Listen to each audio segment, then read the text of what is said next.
get a cold bottle of water, and I hold it in my hand. We know we lied. You telling us. That's right. Okay, now what you do?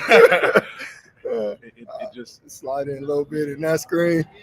G, can you make sure that B is clear on his and that I'm clear on mine? And we are about to get this thing rolling. Good? All right, perfect. All right, so it's 7:05. So you know what that means. We're a little bit late, and I will take full responsibility. It's definitely my fault. Basically had a lot going on. We did a little video shooting here for one of our young athletes that's coming up real soon, Mike Jack, who's making a big college announcement in a couple days. So we had to get that done. But now, here we are. It is time. I've been waiting all week for this.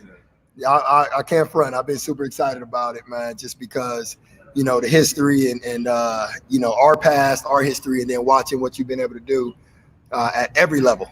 And so I'm super excited about this. So today's special guest, Mr. Brandon Marshall. So what's going on, man? Not much, man. How you doing? I'm great, man. I'm great. I'm excited. Yeah. I'm excited. Yep. So check it out. A lot of people, I think, are obviously familiar with your background, your story. But, for those that may not be, take us back, man. I mean, obviously NFL career, we know that, but take us back to the beginning, man. How did my bad. Y'all's a little, it was a little warm. We're in the gym. We're in the gym. So we've been quarantined, so we don't got the AC popping right now. Man, back to, my journey. I don't even know how we met, though. That's the crazy thing. What was it? I don't even know. Was it a camp or combine or something? It had to been something we met, and then you took me to the camp in California, the Nike Combine. And, I've been working with Mike since I was 15. He met me and my mother. I'm not sure where we was at. So let me say this. Yeah. Let me back up. So you started playing football, obviously, at how old? Probably I was 8 years old. So 8 years old. At what point did you have that mindset that, you know what, I'm trying to go to the league? Like, at what point did the switch come on, or was it there from the beginning? You know what? I would say the switch was there from the beginning. You know what I mean? Yeah. I was, my mom told me this story. My brother's 2 years older than me. Yeah. So when he could play football, I couldn't. Back then when there was renting pads and everything, he brought his pads home. Okay. And she told me I took his helmet and I slept in it. Really? Yeah. She said so you took his helmet, slept in it? She said I put his helmet on and I slept in it. And she was like, "Oh man, this boy loves football." Wow. And so I always had a ball around the house, and I just always had that dedication. I would watch, Walter Payton highlights, Barry Sanders. I wanted to be a running back. Okay. And I would watch all them highlights while other kids was playing. Yeah. I was just always just real locked in on football. Got it. No, that's dope. So your older brother, right? Yeah. So obviously you done played more football than your older brother. Yeah, absolutely. So it was a sign early on. Y'all hear that? Took his older brother helmet. Slept in it. Older brother probably didn't even know it was gone. but no, I love that, man. So when we progress, because I mean, obviously phase one, we work with a lot of young athletes, middle school all the way up. So when you progressed, and kind of entered to high school, what was that transition like? When you come from youth or Pop Warner or whatever league you play in, you just kind of playing for fun, for the love of it. So what was the high school transition? How did that go? And did that start off as, the elite athlete, Brandon, or what was the starting point? You know what? I actually play offensive lineman, offensive and defensive lineman growing up. He was O-line, D-line? O-line, D-line. They put the X on my helmet. He was one of the bigs. I was too heavy. I love it. I was too heavy, and then they put the X on your helmet? Put the X on my helmet, man. What's that? Because I was in the NYFL. They put the X on your helmet if you over a certain weight. That means you can't carry the ball. Oh, so I was that player. I was on the D-line. I did not know that. Actually, that boy was overweight. You see that? It's funny. I'll tell you a story, and it helps with the perseverance of things. Yeah. I took a year off of football. I decided to play fall baseball. Because I was really into baseball as well. Got it. And then when I came back to play football, I was terrible. I was trash, and it got to the point where my mom had to go out on the field during the game. Really? Look at the coach in the eye and say, "Why don't you put my son in the game?" I was a bench warmer, right? So it was bad. Your mom went out. My mom went to the field and said, "Put my son in." Who your number one fan? Always your mom. You see that? So she told me, you hold back. So they put me in the game. I played like guard or something, Yeah. and I was already not feeling it, so Wow. I was terrible anyway. Wow. Then, the next year I got taller, skinnier, faster, Yeah. and that's when I started playing skill position. Okay. Right? I started playing. So that was sophomore year? Well, that was. Oh, that was still early. So Okay. 7th grade, then 8th grade. Got it. Okay. 8th grade is when I started to, play skill position. Start to kind of transition. Absolutely. Okay. And then 9th grade, I remember 9th grade, my first training camp, I went into I walked onto the field, and I literally said in my mind, I said, the road to the NFL starts now. I literally remember that. I was walking on the concrete. In what? In Cimarron High 9th School. grade? 9th grade. I was Start of 9th grade. Start of 9th grade. Hell week. Walking from the locker room to the field, I told myself the road to the NFL starts now. Really? And I just like took you that clearly had that thought at that absolutely. stage. Absolutely. That's I knew where I wanted to go. Hey, I feel like I know where I went wrong at right there. I didn't even have that thought. Yeah. Not that early and not that clear. Right. So that was just something that was it more from watching football? Was it more you already had a high level of passion? Like what would make you at what? I don't know, what are you 13, 14, 13 years old going in 9th grade, 14 maybe? What makes you have that kind of thought at that age? You know what? It's just all the years of watching football and just having that passion. I would know, I would study the game. I would know, Terrell Davis is my favorite player. TD. Shannon Sharp. I love the Denver Broncos. And what's very that's ironic. Yeah, that's very ironic. And so I knew where I want to be, and so I put so much energy into that. I think that's what carried me through so many years. I've exerted so much energy into my passion, into what I wanted to do, which is why I think I was able to last so long. Wow. And, that's awesome. Even from an early age, I was like, yo, I'm going to the league. Yeah. I always told myself that. Had that conviction early. Yeah. So y'all hear that? All my young athletes out there that are listening, that's a key right there. Going 9th grade, start of 9th grade, his mindset was, this is the start. This is the road to the NFL. Yep. And if you have that mindset, everything else is going to start to line up because all your habits, your training, your discipline, everything has to match when you have that kind of thought. Absolutely. So now 9th grade, 10th grade, were you on freshman team, JV team? Yeah. How did that start? You know what? I never got moved up to varsity, man. I was a freshman. I played quarterback, and literally, I was a backup quarterback. And Cimarron High School, shout out to Cimarron High School. I was a backup quarterback because they only put me in when they need to run the ball. Okay. So I was running the naked boots, quarterback draw. And then I played. I forgot where I played on defense. Okay. I never got solidified in linebacker until I was like a senior or junior year. Yeah. So sophomore year, I was good. Yeah. Okay, sophomore year I was good. Yeah. I played running back, started running back, then I played corner and safety. Okay. Oh wow. Now my first game of running back. Get this: I had 240 yards rushing. 240. And 4 touchdowns and a kick return for a touchdown. So I had 240 yards rushing and 5 touchdowns. My first game starting at running back. So you done went from an X on your helmet, from the overweight X on the helmet to road to the NFL, and now literally 241 yards rushing. 240 yards rushing, man. I was killing. I think we played foothill. We played foothill. And but I had a fumbling issue as a running back though. Really? You used to let that thing go? I couldn't, let it go. I couldn't hold on to it. Hey, running backs, man, man, that's the only thing that holds you back as a running back, man. I don't care what you got going. If you can't hold on to that ball, hey. It's over. It's done. over. Man, so that was okay. So now by the time you got to varsity, was there a mindset shift? Now that it's varsity, it's Friday night lights, it's now you I'm sure you're starting to think about recruiting and scholarships and all that. Yeah. So what was the different shift from that, sophomore year done, now junior year, 2 years left of high school, time to try to get that scholarship? Yeah. What does that look like? You know what? I was very disappointed that I didn't get moved up from sophomore year because I played so well throughout the year, right? What was it? Did Coach ever say? Maybe who was it? Coach Smelter? Coach Smelter. Yeah, I remember Coach Smelter. Yeah. I want to say, they already had running backs. Okay.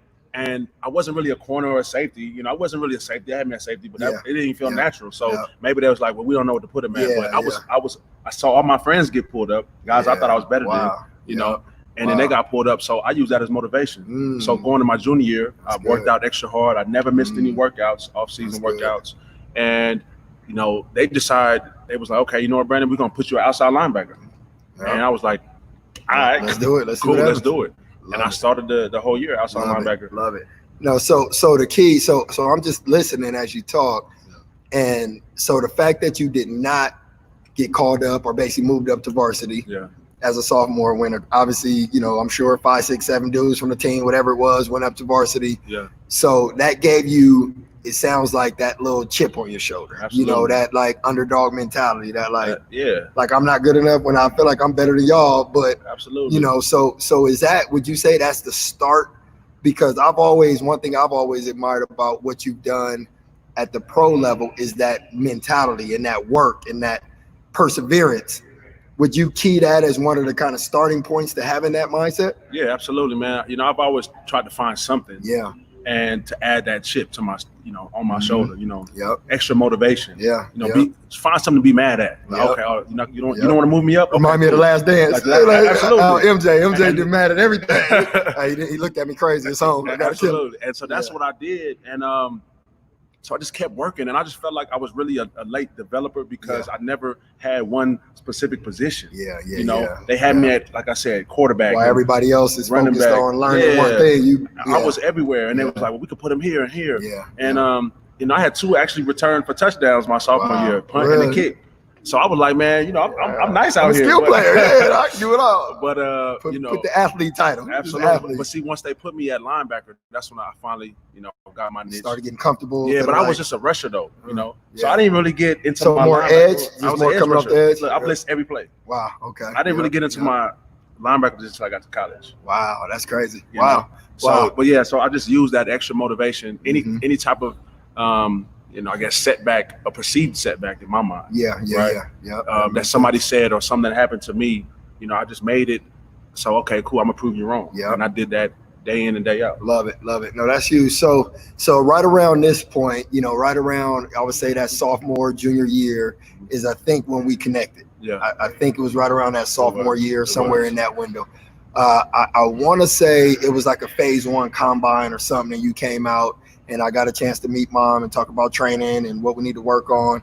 I was pretty early, because what year was that? Your sophomore year was what, 2004? Was it about 2004-ish? Yeah, see, because I started phase 1 in 2003. Okay. So I was fresh in it, 25 years old, whatever the case. Right. And so I remember when you started training, and I remember one key thing, your work ethic was always super high. Like, you always were willing to work and put in that time, and anything I said, you were like, got it done. Yeah. You know what I mean? But I also remember even Reg, and Reg will testify on this. I remember saying, like, this dude works. He's long, like your arms, they still long as hell, arms long. And I'm like, I feel like it's something there. But in the beginning, it wasn't like we looked at you and was like, D1. Yeah. It's done. Right. So what, when it started with the recruiting process and that kind of early time, because I remember the Nike camp, Nike combine. Yeah. What was the driving force during that time? Did you already in your head know, like, I'm a Division I football player? Yeah. Even before everybody else was willing to put that stamp on it. You know what? We went to the Nike Combine, and then I got invited to Nike camp, which I didn't even think I would. So I got invited to Nike camp. I got him in. He got me in. Mike got me in. Shout out to Greg Biggins. Right. 24/7. And what's his name? What's Mike Singletary? Oh, maybe it wasn't Mike Singletary. What's the it was the Seahawks defensive coordinator, linebacker coach. Anyway, he was the linebacker coach for USC at the time. Okay, got it. And so I think it might have been. And that was Singletary. It was somebody else. Okay, yeah. Anyway, I'm doing drills at the Nike camp, and we got all these 4 or 5 star athletes, elite, right? The best of the best, or whatever they want to call it. And I'm out of shape, right? I knew I was out of shape because during the drills I say, "Hey, yo, can I go get my inhaler?" Shout out to all the athletes out there with asthma. Or they have an inhaler just when they need a break. That's all I'm saying. Nah, I was hurting, so I'm like, yo, can I go get my inhaler? I knew I wasn't going to USC. When he looked at me, he said, "Man, go ahead and get it, man." Just like that. "Man, go get it." I was like, "Oh yeah, it's over." He didn't even talk you out of it. It was over. Man, get on out of here. Yeah. Stay over there as long as you need to. So. Oh my God, that is hilarious. Yeah, so I mean, after that, what? You knew right there, like, all right, it ain't gonna be SC, but but honestly, that drove me even more that's funny. because I was really out there like, man, I really embarrassed myself. Yeah, I left the camp and I probably was cool with Mike and it was all good. But in my head, I'm like, I really embarrassed myself out here. You know what I'm saying? I'm tired. All the other linebackers going through the drills. Yeah, they killing the bag. They killing it. Doing and I'm like, man, hey, I need my hailer. You know what I'm saying? Yeah. And at the time I had my asthma, but I was like, okay, I can't let that happen again. Yeah. So, at my junior year goes and I played decent. I get like, like 5 sacks or whatever, bunch of tackles. I scored some touchdowns on offense. And my first letter came. And I remember the junior season. I remember doing the highlight video and getting all that stuff done. Absolutely. Yep. So and then I started getting a bunch of letters. And I was like, okay, I'm getting recruited. Like, and then my mom started being interested. Like, hold on, my son might go to college. Yeah. Okay, that's all she wanted. You going? Yep, love it. Yeah. So I just kept. I mean, I'm kind of speeding up, but going into my junior season, not having a solidified position at Cimarron, and just being thrown in at outside linebacker because the starting outside linebacker, who's a senior, he left to California for a trip. Wow. And they was like, you know what, Brandon, you gonna start. Yeah. Got it. Okay. And so I started and I was like, I don't know what I'm doing. What you want me to do? Rush the passer? Okay, cool. And I worked at it each like my practice habits and my work ethic, just like Mike said, my work ethic has always been really good. Yeah. I've always never, because I get embarrassed if somebody outworks me. Yeah. I get embarrassed.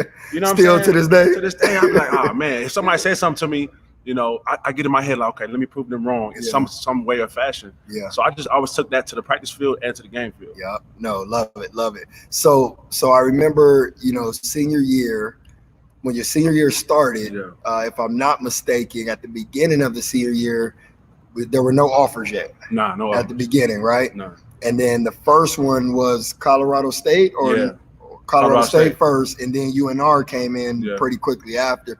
So for all my athletes out there that are in the recruiting process, or you might be a sophomore, junior, could be a senior, and you don't have a scholarship offer right now, what kept you focused that senior year at that point? Because now that's the age where I feel like all the athletes are like, man, I should have an offer. Why I'm not getting recruited? So you could mentally tank. Yeah. But you actually came out and went nuts senior year, had a great year, and lined everything up. So what was that process like, and how mentally taxing was that? Honestly, I've always been someone who focused on the moment. Control what I can control. I couldn't control who was offering me, who wasn't offering me. I couldn't control that, right? Yeah. All I knew was I was getting looked at. I was getting letters. I was getting calls. Yeah. So to me, at the point, that was good enough because I had never knew I was going to go to, college anyway. So I'm getting looked at. Now you like, okay, perfect. Yeah. Now let me turn it up a notch. Yeah. So I worked extremely hard. I was about 175 my junior year. Yeah. Okay. And then about 180, and then I jumped up to 200 my senior year. So I was stronger. Faster. I was running track. So it all kind of came together, and I was able to make more plays my senior year. Ended up with an interception, 3 sacks, and I picked up DJ. Sacked him 3 times and picked him off. Love it. Right. Love it. Against Shout out to DJ. It's my guy, but I got it. Love it. And so that's when I started getting letters from Oregon State and Fresno State and Arizona. And granted, they were spelling my name wrong, so I was like, yeah, they ain't on me. That's damn serious. It came out the printer. It wasn't the handwritten. Right. Yeah. So, and I'll tell you guys another thing. I had to recruit myself. I'm gonna be honest with you. Mm-hmm. I was getting letters. I was getting calls. I was getting looks. I had University of Idaho that came to my home actually, but there was no offers. Yeah. I've literally sat on this computer in Coach Smeltzer's office and made a highlight tape. I sat in there like every day for like 2 weeks. Wow. Making my own highlight tape because take the initiative. I took the initiative because my coach wasn't, he wasn't trying to push me. So I had to push myself. So I was sending my tape out everywhere. Boom. And that's when Colorado State called me. That's when Nevada called me. Like, oh we want to talk to you because they saw the length on the field. That's what I think. They was like, okay, he's kind of long. Yeah, long, built well. Right. So me, sending my own tape out. And that's when Bowling Green actually wanted to bring me on to visit. Oh wow. But my mom said, "Why you want to go that far?" So, she wasn't dealing with the traveling. She like, why you my baby ain't going that far. Exactly. So I would have had a third offer. Wow. But I didn't go on a visit. So that says a lot, and I want y'all to, especially my young athletes that are watching this, really want you to process that, instead of just sitting back and being helpless throughout the process. If you feel like you're not getting that exposure, it's some things that you can do on your own that you can help create that. I know we did a podcast with D Hill, with Coach Hill, a couple of weeks ago, talking about some things that you can do as an athlete to help get that exposure. So this is another prime example that, hey, if it's not lining up the way you see it, take action. Yeah, I really feel like, you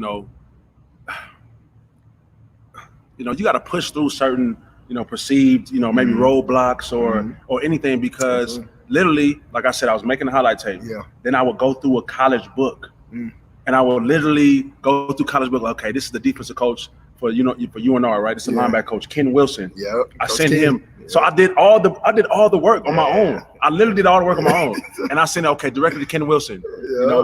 Directly to the guy in Colorado State. I forgot his name, but I looked up these guys' names, and I was being proactive with my career, with my life. That's a huge thing I want to, appreciate everybody. Be proactive with your life, man. Don't leave it in somebody else's hands. Because if I didn't recruit myself, who knows what would happen. Who knows? I love that. I love it. So now he made the first big mistake and went to UNR. It worked out well. But I do want to transition. But everybody that's out there right now, man, make sure if you guys got any questions for B Marsh, start dropping those questions in on IG or on Facebook, YouTube. Start dropping them in, comments, all that good stuff. Start dropping them, man. We still got some more time left, but I do want to end with a quick Q&A. So start dropping those now. So what I want to do, I want to transition to, you have the 2 offers. You go through the recruiting process. Yeah. Now, what was it like? Because I know, we got a lot of our athletes that are going to be leaving this summer, first year of college. What was that experience like? And I remember you said in 9th grade, it was the road to the NFL. Mm-hmm. But what was it like that freshman year, going into the freshman season of college? That's funny. I said the same. So, like, the college coach at Reno. Yep. He told me, he said, look, I need you to gain 15 pounds before you get here. I was 200 pounds. Wow. I really called Mike. I was like, Mike, they said I need to gain 15. Yeah. So he made me eat a chicken breast for every meal. He made me grab peanut butter before I went to sleep and just scoop it and eat it. Yep. All those things, right? So I got about up to like 213. Actually, because they wanted me to gain 20 pounds. Yeah. I got up to 213. I thought that was cool, because I didn't want to rush it. Yeah. And literally, I want to make myself stand out. So the very first practice we put pads on, because how as training camp goes or Hell Week, helmets first, then shoulder pads. Whatever. Yeah. So the first day of shoulder pads, and I line up on a scout team punt return. Scout team punt return. I'm lined up on the edge. I see this sophomore. I'm like, all right, I'm gonna turn it up on him. I literally, they hiked the ball. I came off the edge, yacked him, what I'm saying? Knocked him out and blocked the punt. And after that, it was all she wrote. The coaches loved me after that. Really? They loved me because I went hard. Look, I'm telling you, man, you got to go hard in practice. Man. And it gets you better in the game. He's dropping golden keys right now, and I hope y'all picking them up. Say that one more time. What was that last one? Hey, I forgot what I'm over here thinking about the time when I was in practice. You know what I went hard. It went hard. It went hard in practice, man, at all times, and it gets you better. Yeah, it gets you better. Yeah, you know what I'm saying. So me, wanting to be the best player I can be, but also want to stand out because I want to get in the field. I say, okay, it's not just a meaningless punt return drill or punt drill. Yep. No, I'm gonna take this time for me to go hard and do it. And exactly, man, to show what I'm worth. Love it. And athletes, that's it. I mean, you are in more control than you think. Let me say that. Right. You have a lot more control over your future, over your recruiting, over your playing time. You have a lot more control than you give yourself credit for. And you know what? I don't mean to cut you off, but I want to expand on that because I had a couple people my senior year in college. I remember they was on the sideline, and I heard them talking, and they was like, "Man, I would play if coach if he messed with me. He don't really like me, so I ain't playing." And they were blaming on everybody else, right? Yeah, it's coach's fault. It's this fault. It's this guy's fault. But myself, I never wanted to take that approach because I never want to look back 10 years later like, oh man, I should have did this. Because you have opportunity every day to play, to show your worth every day on film, practice. Every day. So it's not just the coach. That's what I'm saying. That's the reason why you're not playing. Yep. Every day you show something, you get better, you show improve each day, and they're gonna put you on the field. Period. It just is what it is. So Period. don't leave your future in someone else's hands. Again, like I said with my tape, right? I made my tape. You know, I looked up the college coaches. I sent it out. I didn't leave my future in my high school coach's hands. No. Now, when it came to this field, I said, okay, I'm going to grind every day. I'm going to go hard. I'm going to work hard. I'm going to better myself. So they have no choice but to play me. And I was a 4-year starter because of that. Wow. You know what I'm saying? I redshirted my first year because they said I was a little too light. I was like I ended up being like 210. And they wasn't feeling that. They wasn't feeling that. You know? Not at that level. Right. Okay. So, you know, I took it in my own hands, and the next year they was like, Brandon, you're starting Will Backer. Wow. So at what point at UNR, at what point did you wake up and say, I'm about to go to the NFL? What point did you know I'm going to the NFL? Like the highest level there is on the planet. Right. The best of the best. 1% of 1% even make it, even have a shot at it. At what point at UNR did you wake up like, I'm there? You know what? After my junior year, I only had about 60 tackles, which ain't much. But I was getting calls from agents. And that's when I was like, oh, I'm gonna go to the league. Agents is on my head. I'm gonna go to the league, right? So then what happened was, in my senior year, that's when the scouts would come in, they would watch film, and my linebacker coach made me always go and speak to the scouts from Panthers and the Eagles and whatever. So I would go say what's up, and it's like, yo, we love your game.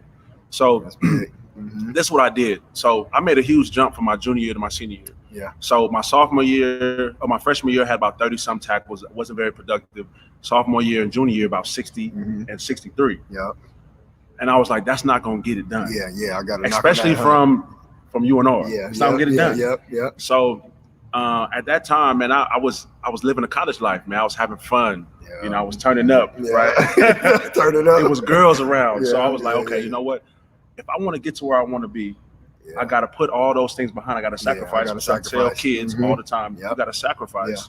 And I'm going to make this leap, and I'm going to be, you know, I'm going to get to where I want to get to, right? So, you know, I started studying more.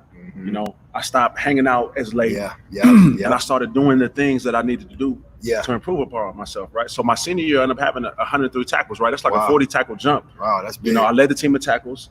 And, you know, man, that's when I would tell myself each day, I woke up literally each day, and I want you guys to really take this, because we really have power of the tongue, and you can really speak life into yourself and into your situation. So I woke up every day, literally. I woke up and I looked myself in the mirror and I said, I'm the best linebacker in the nation. I will get drafted in the 2012 NFL draft.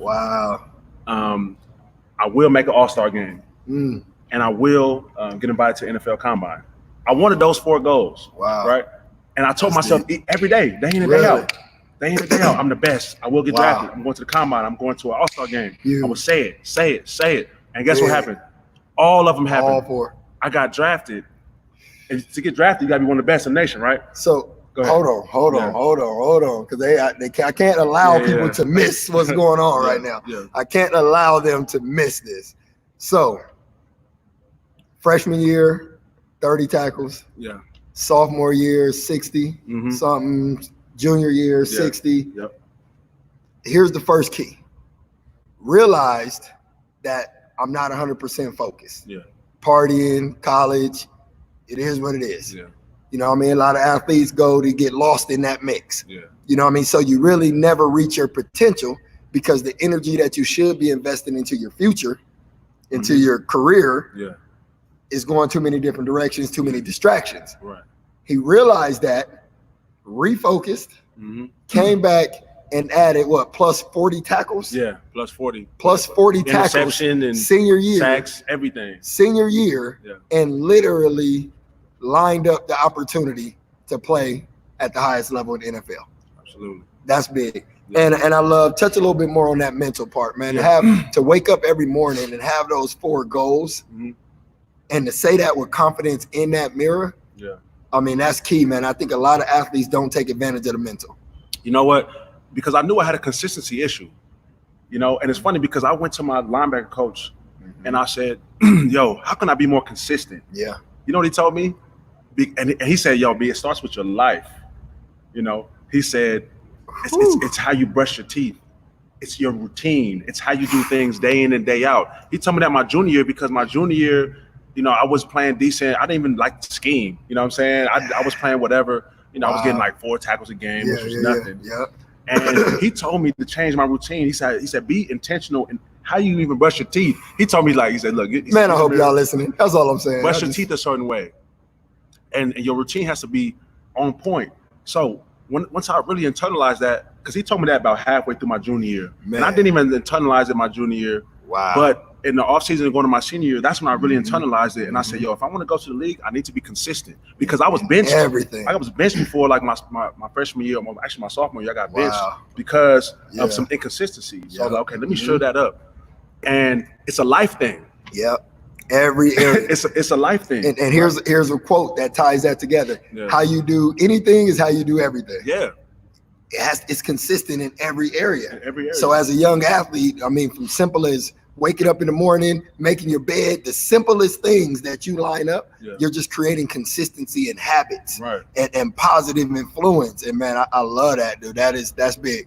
So I definitely think, I'm really hoping, man. I'm literally hoping in my mind that people are really processing this information, especially my young athletes. You have to process it. So fast forward now. Yeah. You got to, we close. Yeah. You know, NFL is right there. We on the doorstep. Yeah. You know, you got the combine. Yeah. You know, you got, of course, all the training, all the preparation. Mm-hmm. And then fast forward, because I was there with you. I don't know if y'all saw the picture, the throwback picture, 2012. Yeah. But I was there with you I think we were at the house. Or your house, somebody else? My cousin's house. Yeah. I remember cousin's house, like Northtown somewhere, North Vegas, that way. Yeah, I remember a little bit. You know, it's a long time ago. Yeah. But so I remember that day, and I want to see if you can relive that experience. Mm-hmm. You know, sitting on the couch. I remember we was in and out. We was in the front yard, back in the house. Right. After every call, you got to walk it off. Yeah.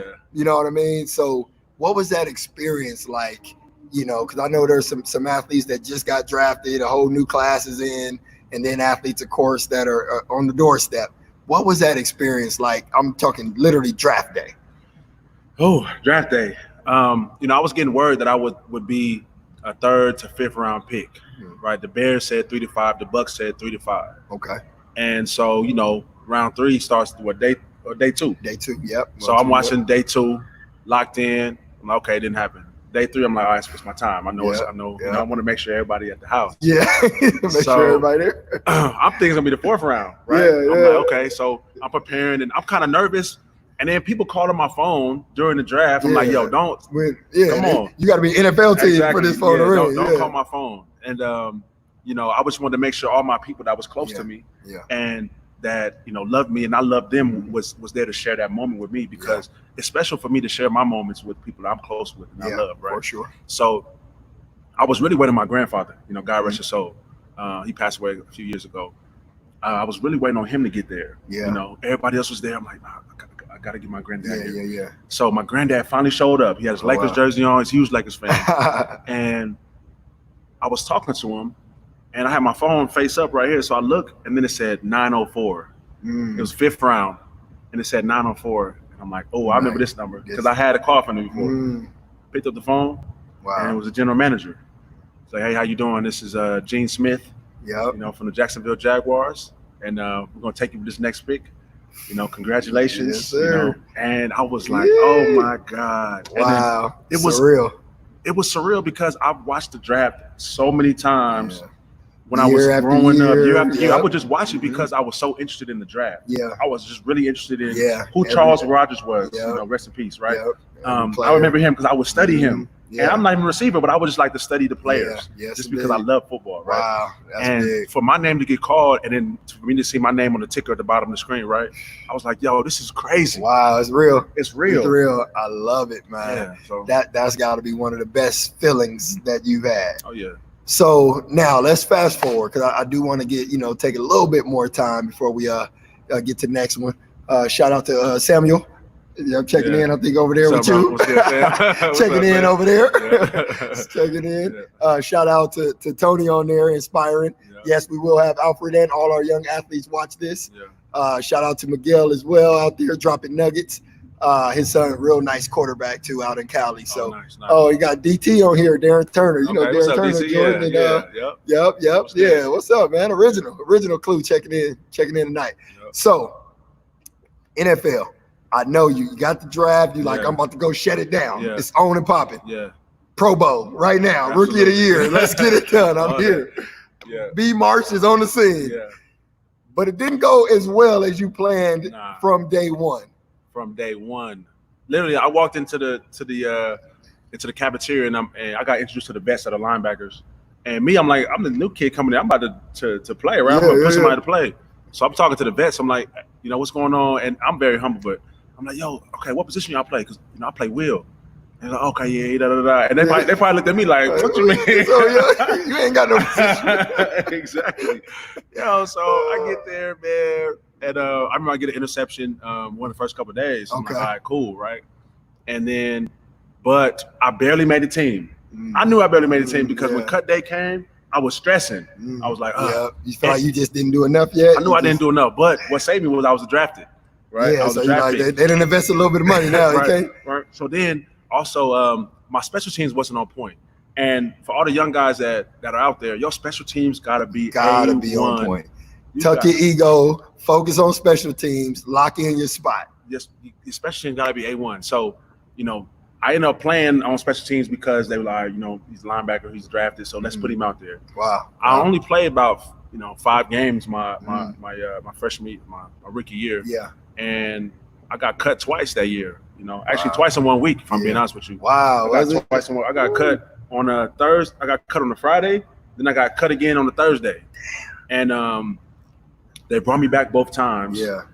And then I ended up getting a new agent, and I was trying to figure out, what the deal was because what was missing. Because I was playing well on scout team, right? I was playing good. Yeah. I'm being a player. I'm being a team player. Absolutely. I'm doing the whole. I knew I was going to get cut one day. I knew it didn't matter what I did. Literally, I'm going against the start. It didn't matter what I did. I was going against the starting offense. Okay.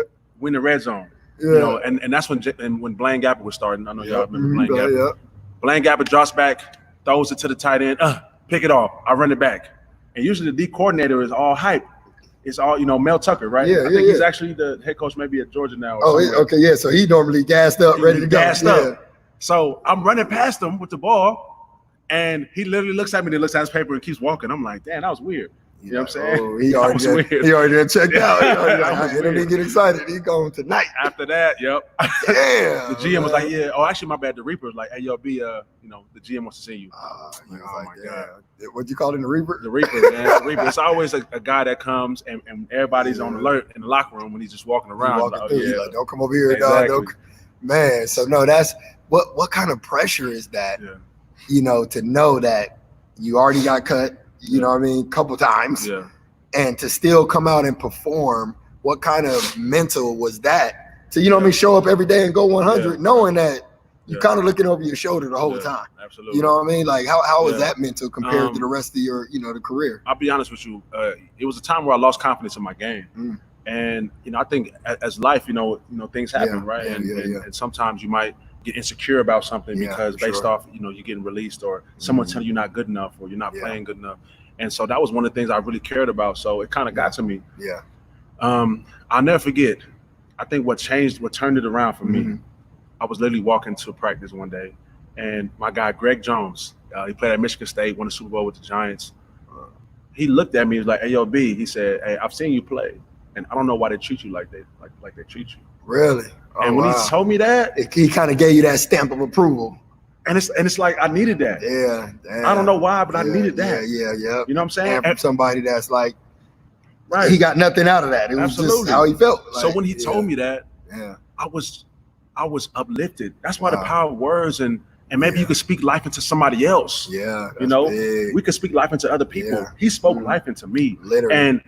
And gave me the, I guess the I just say the mental, right? Yeah. Gave me the right attitude to keep going. Yeah. And not enough gas to just enough gas and not to kind of just sink back, because that's what I was doing. I felt like I was just kind of like, I hated going to work. Wow. I hated going to work. Wow. So after that, I just kept grinding. I was like, you know what? I am good enough. Yeah. So after my rookie year, my linebacker coach sat me down in the room and literally said this verbatim. He said, Brandon, I don't know if you cut out for this league. Really? I don't know if you cut out for the NFL. Wow. That was your rookie year? Yeah, right after my rookie year. So I've been cut twice. The coach is not really messing with me. Then my coach tells me he doesn't know if I'm cut out for the NFL. Wait. So at that time I was hot because I didn't really like him anyway. Yeah. You know what I'm saying? So I was ready. I was ready to go back and forth with him, but I was like, that's not the right way. Yeah. So I just added that as another chip on my shoulder. Wow. Wow. And so Maurice Jones-Drew, he actually kind of took me under his wing. So we were training. That's when I started going to train in Miami. Wow. And I was desperate, really. I was like, I got to find something. Yeah, I need something to. I need something. Wow. But go ahead. No, I was gonna say that's huge. And I went to Miami and I trained hard. Yeah. Only to come back and get cut again. And I was like, yo, what is it? What is it?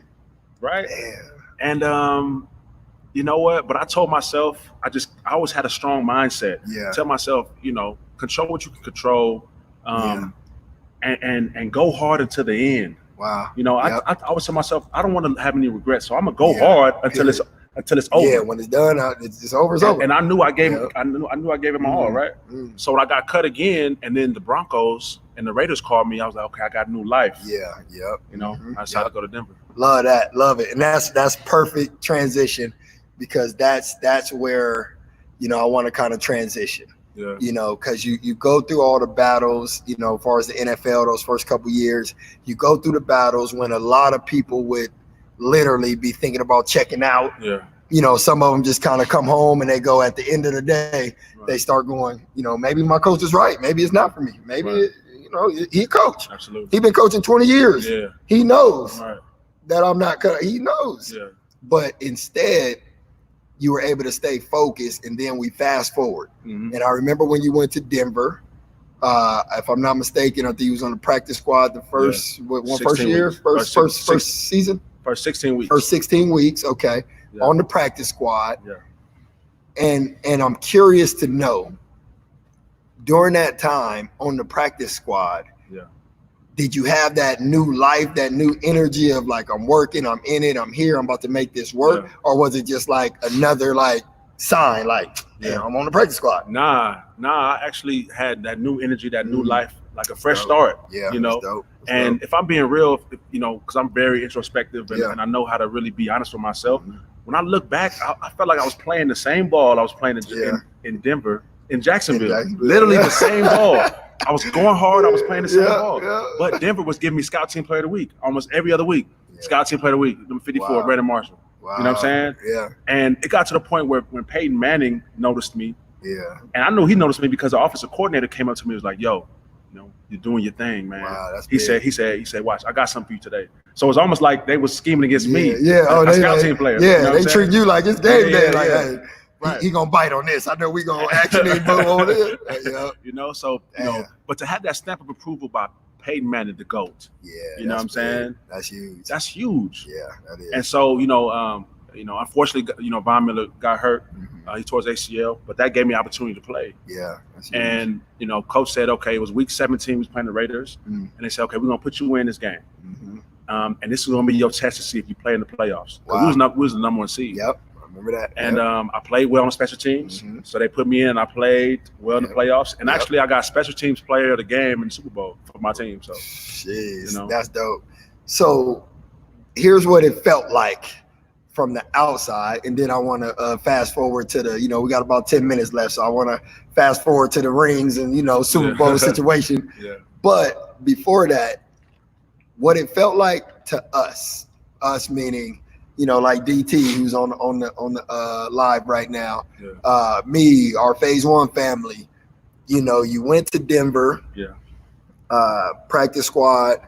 Then we know you went active, and then it was like we blinked, and then you was like captain of the defense. Yeah.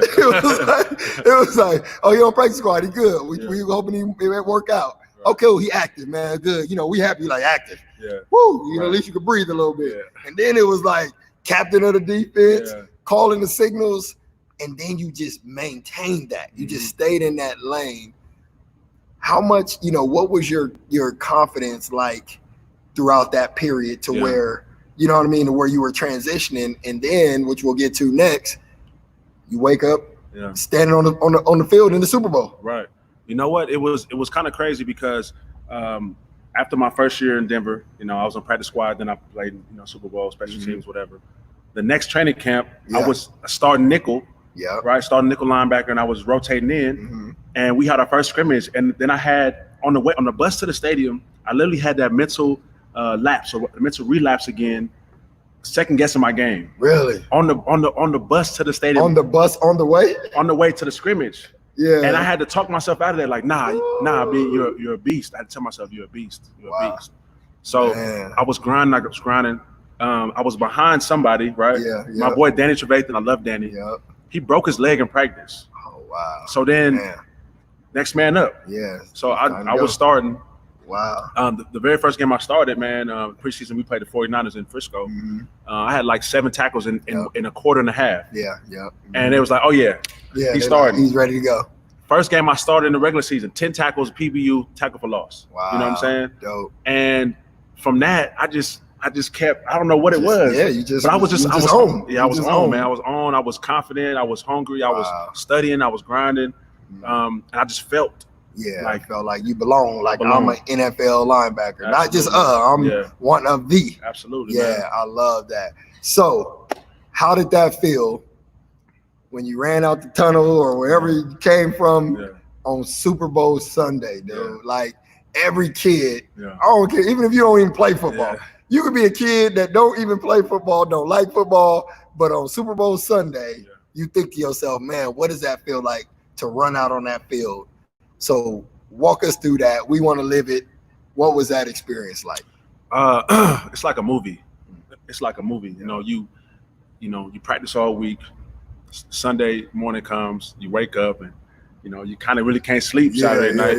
You wake up and you go to the stadium and you see all the banners and all the people and you walk into the locker room and it's extravagant locker room and all the Super Bowl banners up and you see your jersey with the Super Bowl, the patch on it. You're like, oh my God, right? This is the Mecca. Wow. And this is my second Super Bowl, so this is my first one really. I'm playing ready to go. Role. I'm the mic backer. I'm calling the plays. You know what I'm saying? Literally. And wow. So I remember just going on the field for warm-ups, and I see celebrities on the sideline, and I'm like, yo, this is crazy. You know what I'm saying? This is real. I love it. And you know, once I ran out the tunnel, and they don't introduce players, individuals. They just say Denver Broncos, Carolina Panthers. You just run out. I ran out, coin toss. Offense went out first, but you know when we came out, the stadium was loud like it was a home game. Y'all was at the house. Yeah, it was loud like it was a home game. Wow. And you know, it was just one of the best experiences. I was not, you know, I got really tired. I got tired quick. Yeah, that adrenaline. I got tired fast. But you know, I switched mouthpieces. I don't know if it's a mouthpiece. Adrenaline. I had mouthpiece ain't do all that. But then I switched to the pacifier mouthpiece. Oh, did they? Well, like it's the pacifier. It's covering my mouth. No, I love that, man. And I think that's, you know, that's something that you're going to look at forever. Yeah. You know what I mean? Think about how many people can say that they had that experience. You know what I mean? There's people that will go their whole life that love football and never even get to a Super Bowl just far as that's to watch the game. Right. So to say that you literally ran out on the field Super Bowl Sunday, man, it's crazy, dude. So I love it, man. I just want to, you know, we got just a couple minutes before we shut it down. I know someone had a question, looked like JC5 Fitness, wanted to know where you can get this interview. We're going to both save it on our IG, but then also it will be on our YouTube channel. So if you're at youtube.com/Phase1Sports, it'll be sitting on there. We just keep it going so that way y'all can watch it, share it with young athletes. I obviously think it's been so much value in the last 45 minutes, man. So I'm hoping y'all really share it and get it out there. I know I'm gonna push it to every athlete I know. Yeah. So with that, you know, hopefully we have a time for a little bit of questions, but before that, I do want to just give us a summary. You know what I mean? And when I say a summary, you know, I know we always talk about athletes, and I do want to address them, of course, but just to all of us, you know, because we got a lot going on. This is obviously a different time with the whole quarantine. Now we kind of slowly getting back to work.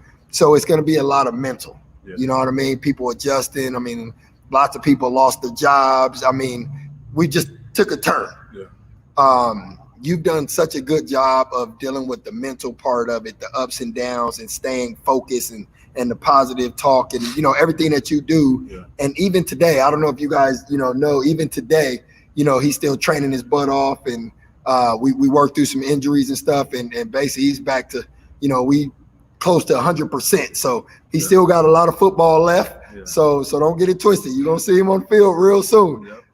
Then we'll come back, do another live for the opener or something. But what can you leave people with? I won't even say athletes, people with, just to help everyone get through this transition and get back to what we call the new normal. Yeah. What you got? You know what? I would just say, you take it one step at a time, one day at a time, one foot in front of the other. I want to say that, you have your end goal in mind for whatever it is, right? You have your end goal, and you want to be the best at this, or you want to be this, you want to complete this, right? And you have that, but then you also have your minor goals. Okay, how do I get to that? Okay, I know I want to complete my, my degree, right? Okay, what are the different steps I have to take to get to that at this level, right? At a 3.0, at a 4.0, you take those and you say, okay, you know what? Now I know my goal, but each different step I need to take to get there, right? And that's how you become great, because you focus upon that. It's not just always, I didn't always just say, all right, I'm gonna be, I'm gonna get drafted. I said, okay, I woke up and I said that, but then I said, okay, what do I need to do to get drafted? Okay, I need to shore up my tackling because I would overrun tackles, right? Okay, I need to shore up this because I would do this. Love it. And I would do that every day until I got to that point. And the next thing I knew, when I looked up, I was there. I looked up, I was there because I focused on one step at a time. If I want to become a great tackler, okay, I got to work on my pad level, my my taking that extra step, yada, yada, yada. And then I finally looked up and I was there. Yeah, that's big. And I just think that applies for everybody in any situation and whatever you want to do in life. You have these goals, and you have that. You got to have the end goal in mind, but it's not as important as the everyday goals. Every step that you take, that's really important. That's huge. I love that. And like you said, that applies across the board. So whatever your goal is, whether you're a young athlete, elite, high-level athlete, business owner, parent, even parenting, just, learning how to be a better parent. That's the end goal. But what are the small steps that you're going to take in order to make sure you just keep progressing? So, man, I love that, man. I think it's I honestly feel like, man, you dropped a few on them today, man. Oh, yeah, I'm glad. You dropped a few on them. So, he dropped the points on them. So I'm going to say it one more time before we close out.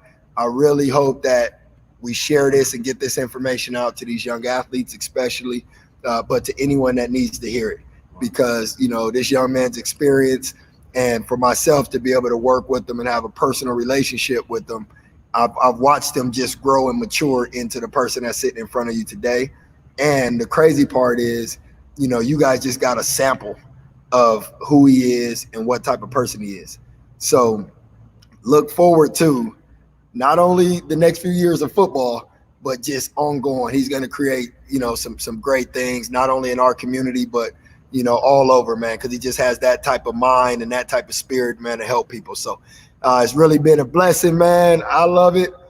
I'm glad we did it. Like I said, I've been excited, so I'm glad we got it done, man. And I feel like, man, everybody got a lot of value out of it. So if you got anything, who's that? Misty, shout out to Misty. What's up? Thanks for sharing. Definitely pass it on to my son. That's awesome.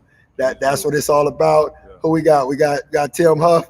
Still remember he first met you at high school? Yep. That's funny. So love it. Shout out to Danny as well. Yeah, Danny, good dude right there. Yep.